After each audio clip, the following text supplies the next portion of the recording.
Good morning to all of you. Today we will discuss the next topic, that is agriculture marketing. Agriculture marketing में सिर्फ farmers के इतना नहीं होता कि फार्मर अपने प्रोड्यूस को सेल करने के लिए ले आए। इसके अंदर वो सारी एक्टिविटीज़ इंक्लूड होती है जो उसको उसके प्रोडक्ट का बेस्ट प्राइस दिलवा सकती है। इसके अंदर ग्रेडिंग, पैकेजिंग, सारी चीज़ें इंक्लूड आ जाती हैं।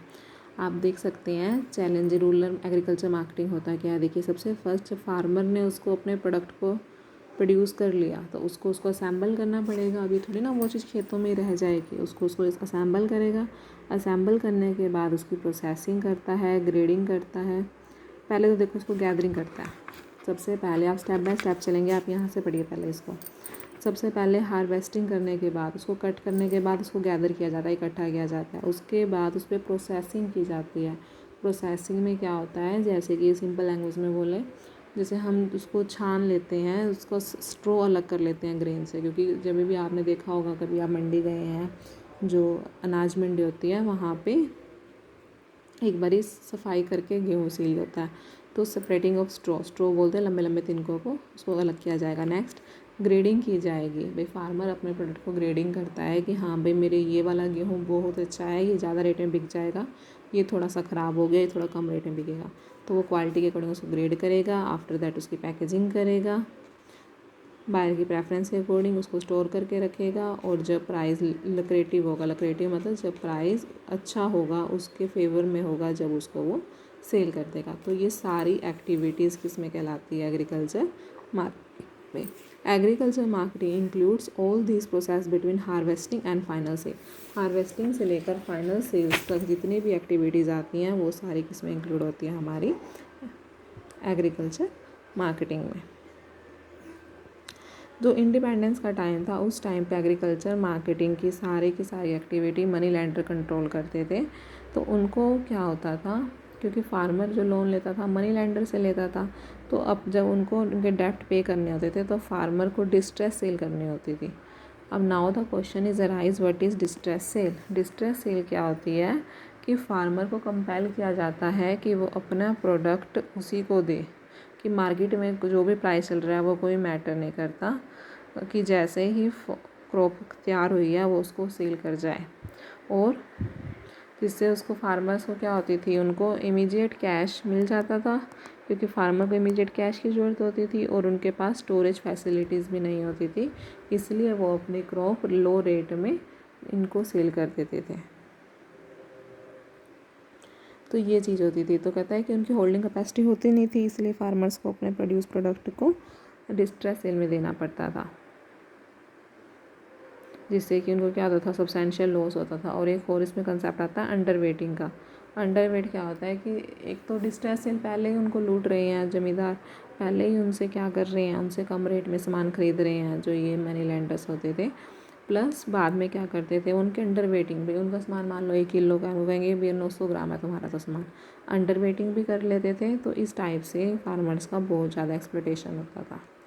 तो ये था कंसेप्ट हमारा एग्रीकल्चर मार्केटिंग का, मीनिंग डिस्ट्रेस सेल, और आपको बताया अंडर वेटिंग। फिर now the government have taken various measures. Government ने बहुत सारे मेजर्स लिए हैं ताकि ये सिस्टम इम्प्रूव हो सके। सबसे फर्स्ट हम इजी स्टार्ट करेंगे। सबसे फर्स्ट देखिए, सब्सिडाइज्ड ट्रांसपोर्ट। सब्सिडाइज ट्रांसपोर्ट में क्या है, जो रेलवे है, रेलवे ने सब्सिडाइज ट्रांसपोर्ट ऑफ़र किए हैं, जिसमें कि वो अपने क्रॉप को वहाँ पर सेल कर सकते हैं जहाँ पर उनको उनके प्रोडक्ट का बेस्ट प्राइस मिलता है।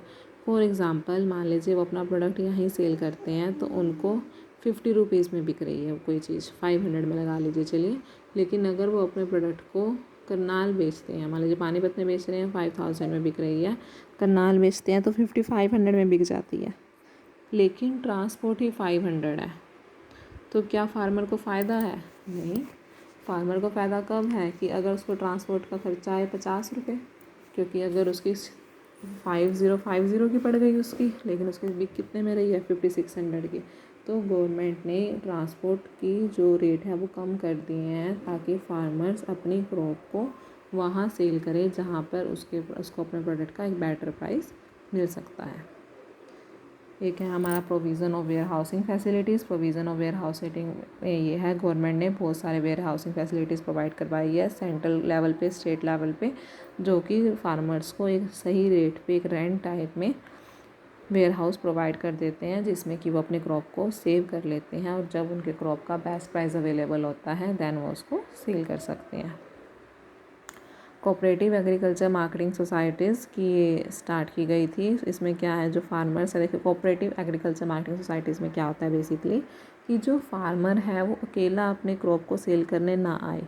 आप खुद सोचिए, अगर फार्मर अकेला अपने क्रॉप को सेल करने के लिए आएगा तो जो ये आड़ती होते हैं ये जमीन फार्मर को दबा लेते हैं दरअसल कहेंगे कि तेरी क्रॉप अच्छी नहीं है, हम इससे इतने में मेरे को दे जाए, इससे कम तो, इससे ज़्यादा तो कोई और लेगा भी नहीं। तो वो बेचारा डर जाता है, वो अपने क्रॉप लो रेट में दे देता है।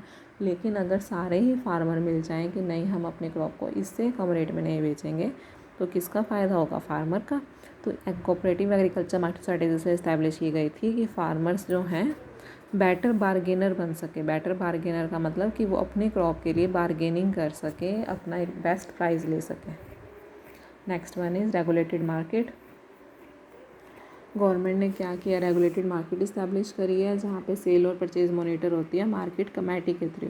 मार्केट कमेटी में कौन कौन होते हैं, गवर्नमेंट के रिप्रेजेंटेटिव होते हैं, फार्मर्स होते हैं, ट्रेडर्स होते हैं। Market system is made transparent. Market system को इतना ज़्यादा ट्रांसपेरेंट बनाया गया है ताकि with strict vigil on the use of the proper scales and weight, कि मार्केट सिस्टम और प्रॉपर स्केल और वेट ये देखा जाता है, कोई अंडर वेट तो नहीं किया जा रहा। मतलब इसके अंदर जो मार्केट कमेटी है उनके रिप्रेजेंटेटिव हर टाइम अवेलेबल हैं, लेकिन किसी को पता नहीं होता कि मार्केट कमेटी का बंदा है, तो कुछ हिडन रहते हैं ताकि वो चेक करते रहते हैं कि कोई भी प्रॉपर स्केल तो यूज़ कर रहे हैं ना सभी। अगर कोई गलत अंडर वेट यूज़ कर रहा है तो वो उसी टाइम वहाँ पर पहुँच जाते हैं। The market committee ensure that the farmer get the appropriate price. उसका ये फर्ज बनता है कि वो फार्मर को एक अप्रोप्रिएट प्राइस दिलवाए। Next one is dissemination of information. जो इलेक्ट्रॉनिक मीडिया है, प्रिंट मीडिया है, ये एक्टिव रहते हैं क्योंकि ये टाइम टू टाइम जो भी एग्रीकल्चर से रिलेटेड इन्फॉर्मेशन है, फार्मर से रिलेटेड इन्फॉर्मेशन है, उसको पब्लिश कर देते हैं ताकि फार्मर को पता चल जाता है कि उसे कितना सेल करना है और कब सेल करना है। Last one is MSP policy, minimum support price policy. आपको समझा रखी है। मिनिमम सपोर्ट प्राइस पॉलिसी क्या होती है कि फार्मर को एक मिनिमम प्राइस बता दिया जाता है कि तेरी क्रॉप कम से कम इतने की है। मान लीजिए कोई भी चीज़ है, आप उसको बेचने लगते हो, तो मैंने आपको कहा, मान लीजिए आप कहते हो मेरे को फ़ोन बेचना है ये, तो मैंने आपको ये कहा कि ठीक है 2000 में मेरे को दे दे। तो आपने कहा नहीं, मैं तो इससे ज़्यादा का बेचना चाहता हूँ। तो मैंने आपको ऑफ़र किया, ठीक है आप पहले कहीं और ट्राई कर लो, अगर आपको कहीं और बिकता है तो ठीक है, वरना 2000 में जब मर्जी मेरे को दे जाना। तो एक 2000 आपके क्या हो गया, श्योरिटी हो गई कि आपके प्रोडक्ट कम से कम 2000 का तो बिकेगा ही बिकेगा। तो ऐसे ही जो MSP पॉलिसी है ये एश्योर करती है फार्मर को कि तुम्हारा प्रोडक्ट गवर्नमेंट इस रेट पे तो लेगी ही लेगी। फार्मर फ्री होते हैं कि वो इसे हायर प्राइस पे ओपन मार्केट में बेचना चाहते हैं तो बेच सकते हैं। Next topic buffer stocks and PDS. Buffer stocks आपको बता रखे हैं कि गवर्नमेंट इसको एमरजेंसी के लिए स्टॉक करके रखती है ताकि कभी भी फ्लड आ जाए, नेचुरल कैलामिटीज़ आ जाए तो गवर्नमेंट के पास हर टाइम बफर स्टॉक्स अवेलेबल रहते हैं। पीडीएस के थ्रू अर्जेंट नीड्स को फुलफ़िल करती है ये। तो ये था हमारा टॉपिक आज का, measures initiated by the government to improve the market system. I hope you are all understand. Thank you.